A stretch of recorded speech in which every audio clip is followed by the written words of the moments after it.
सभी प्रभु प्रेमियों को मेरा प्यार भरा राधे राधे। भोजन तो सब करते हैं, पर भोजन करना किसको आता है? मैं दावे से कह सकता हूँ 99% लोगों को भोजन करना नहीं आता है। अगर मेरी भोजन की थाली में मीठा भी है, खट्टा भी है, तीखा भी है, तो चलो बताओ पहले कहाँ से शुरू करना चाहिए और एंड कहाँ से करना चाहिए।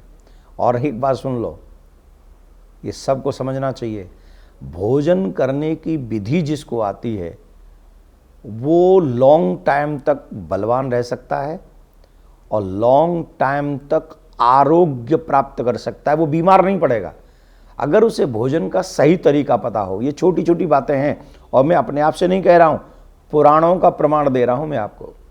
तो आइए चलो सीखते हैं, भोजन किस स्टाइल में करना चाहिए, कैसा करना चाहिए। सबसे पहले अगर भोजन की थाली में मीठा है, पहले तो प्रणाम करना है अन्न देवता को, जिससे हमारी जीवन की तृप्ति होती है, शरीर तृप्त होता है। प्रणाम करें।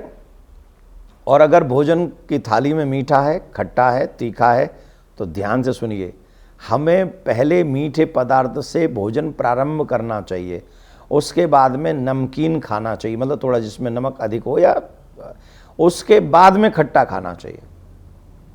पहले मीठा, फिर तीखा और फिर खट्टा खाना चाहिए। उसके बाद कड़वे इत्यादि जो भी भोजन की थाली में हो फिर उनको ग्रहण करें।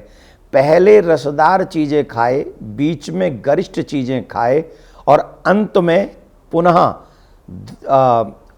द्रव्य पदार्थ ग्रहण करे। इससे मनुष्य कभी भी बीमार नहीं पड़ता है और बलहीन नहीं होता है। तो ये क्रम हमें सीखना चाहिए, अपने बच्चों को भी बताना चाहिए कि अगर भोजन की थाली में पहले मीठा है तो पहले मीठा ग्रहण करें, उसके बाद में नमकीन ग्रहण करें और खट्टी जो चीज़ें हैं वो सबसे बाद में ग्रहण करें। इसीलिए हमारे यहाँ पहले हलवा खाया जाता है, उसके बाद में जो सब्जी और पराठे और रोटी और अटरम सटरम ये सब बाद में, और फिर बाद में रायते इत्यादि को भी हम ग्रहण करते हैं। तो ये पूरा क्रम रहेगा। इस क्रम के साथ अगर आप और आपके घर के बच्चे भोजन करेंगे, कई बार होता है ना खीर और रायता दोनों ही साथ में खा लेते हैं, तो इन सब चीज़ों में सावधानी रखनी चाहिए। और इनमें सावधानी रखेंगे तो आजकल बाज़ार में बहुत सारी चीज़ें मिल रही ना, जवानी बनी रहेगी, जवान दिखना चाहते हो तो ये करो ये करो। कुछ मत करो, भोजन की विधि को शुद्ध करो। अगर आप भोजन की विधि को शुद्ध करेंगे तो आप बीमार नहीं पड़ेंगे, बीमार नहीं पड़ेंगे, निर्बल नहीं होंगे तो आप जवान बने रहेंगे। सिंपल सी बात है। 100 साल कलयुग में दिए भगवान ने हमको, लेकिन कब? जब आहार शुद्ध होगा।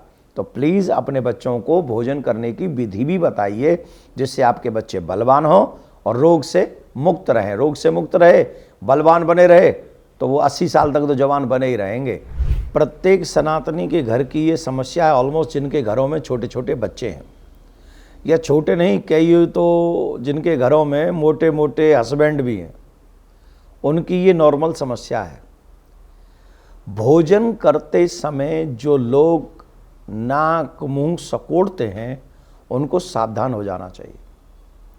भोजन को देखते ही आदर पूर्वक अन्न को नमन करना चाहिए, अन्न की स्तुति करनी चाहिए, क्योंकि इसी अन्न के द्वारा मेरा जीवन पोषित होता है।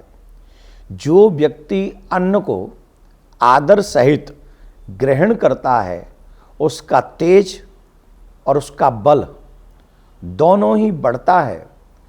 परंतु जो अन्न को देखकर नाक मुंह सकोड़ते हैं, चीखते हैं, चिल्लाते हैं, लड़ते हैं, मैं नहीं खाऊंगा ऐसा कहते हैं, जो कि आप लोग जानते हैं कि दाल रोटी देखी नहीं, तो बच्चे तो अपना अलग से ही उनका एक अलग सिस्टम है, तो वो नाक मुंह सकोड़ते हैं।